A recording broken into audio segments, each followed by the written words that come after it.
merci à tout le monde d'être là. Et je suis profondément désolé qu'on ait décidé de nous couper le courant juste au moment où la conférence de presse devait commencer. Mais comme les journalistes sont très outillés, eh bien, nous avons le minimum qu'il faut pour nous parler et pour avoir quelques images. Alors la question, c'est de savoir qu'est-ce que nous allons faire alors que toutes les voies d'expression sont fermées. Aucune dictature à travers le monde ne résiste à un peuple. Et aujourd'hui, le peuple togolais est indigné. Le peuple togolais est révolté parce que le régime en place ne lui donne pas de considération. Le peuple togolais ne peut pas rester à subir indéfiniment. Le temps de subir est passé. Le temps est venu de refonder les institutions de la République, de redonner une valeur plus saine aux institutions de la République. Et c'est uniquement les Togolais qui peuvent faire face à cette situation, qui peuvent faire face à ce régime. Oui, il est interdit de manifester. Oui, il est interdit de s'exprimer. Mais on ne peut pas empêcher à tous les Togolais d'exprimer leur douleur, d'exprimer leur colère et d'exprimer leur révolte. Quand le moment sera venu, quand le peuple togolais aura décidé d'affronter véritablement ce régime, alors vous verrez le raz-de-marée. Alors vous verrez une force qu'on ne peut pas arrêter. Alors vous verrez une force que ni les armes, ni les intimidations, ni les menaces, et même pas les arrestations. Alors que les gens prennent garde, parce que la force du peuple togolais, tranquille aujourd'hui, saura s'exprimer vigoureusement pour laver sa dignité et pour laver son honneur.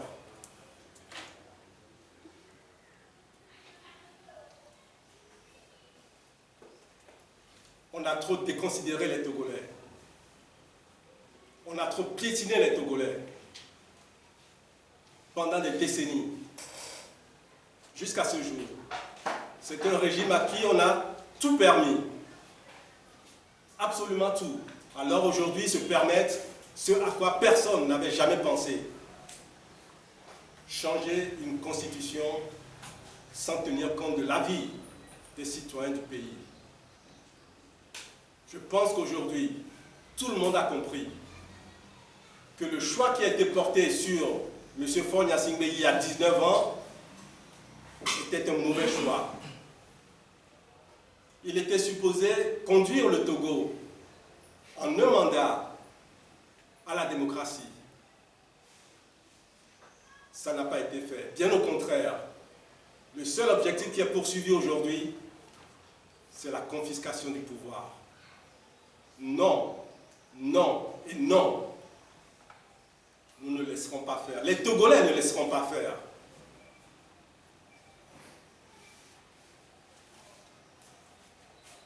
Alors ne demandez pas aux Togolais comment ils feront. Ne demandez pas aux Togolais quand est-ce qu'ils feront.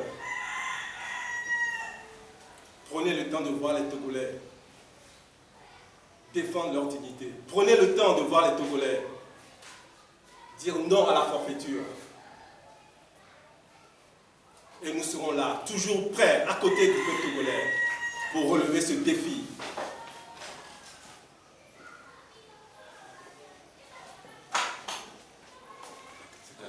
CEDEAO. Et à la dernière rencontre, là, qu'est-ce qu'ils ont dit?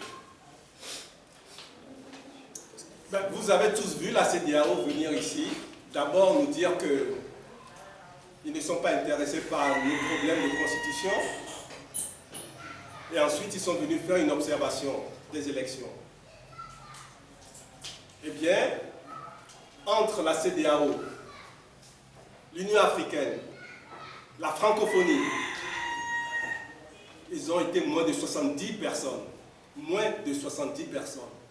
pour observer des élections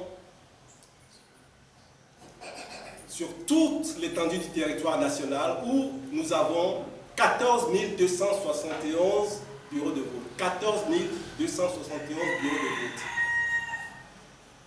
Qu'est-ce qu'ils peuvent observer et qui puisse représenter toute la dimension nationale? Je pense que ce type d'observation est une façon de cautionner la forfaiture du régime. C'est une façon d'avaliser ce changement constitutionnel. D'ailleurs, nous n'avons entendu aucune de ces organisations s'exprimer sur le changement de constitution. Et pourtant, la CEDEAO, elle a édicté une règle qui s'impose à tous les membres de la communauté.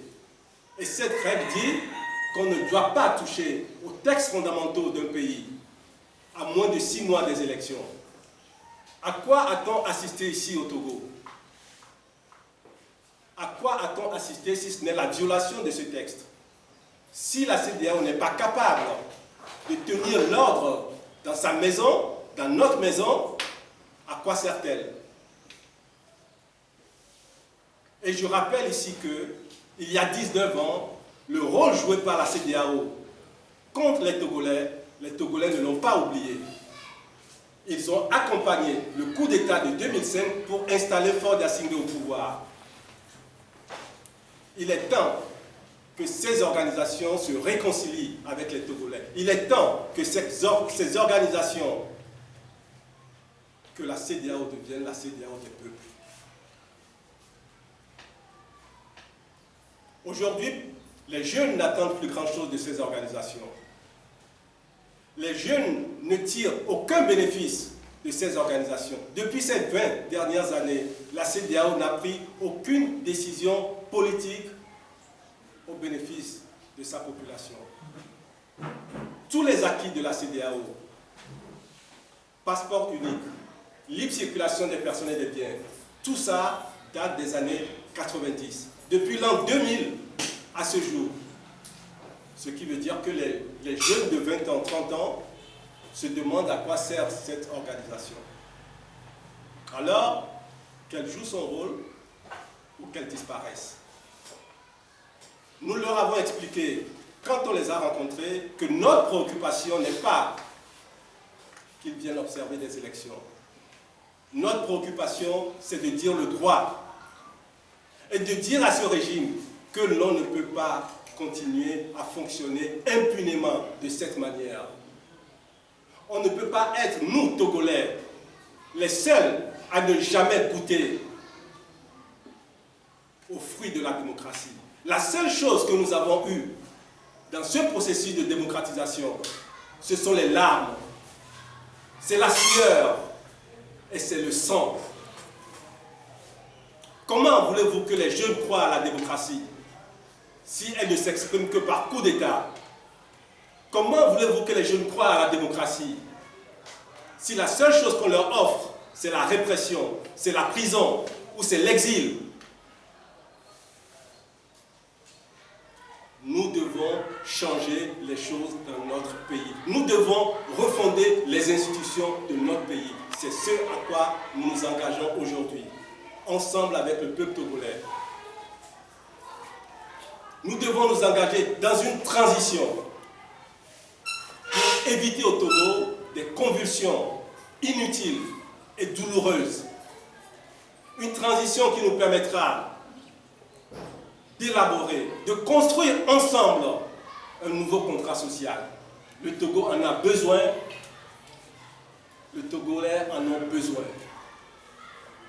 Et c'est le sens de notre engagement, c'est le sens de notre détermination.